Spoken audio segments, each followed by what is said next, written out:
ইতিপূর্বে যে প্রশাসনে অন্যত্র নিয়ে যাওয়া হচ্ছে তারই প্রতিবাদে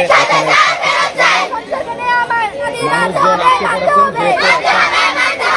অন্ডেতে উভয় পাশে কিন্তু বিভিন্ন দপ্তরের কর্মীরাও সেখানে আটকে রয়েছে।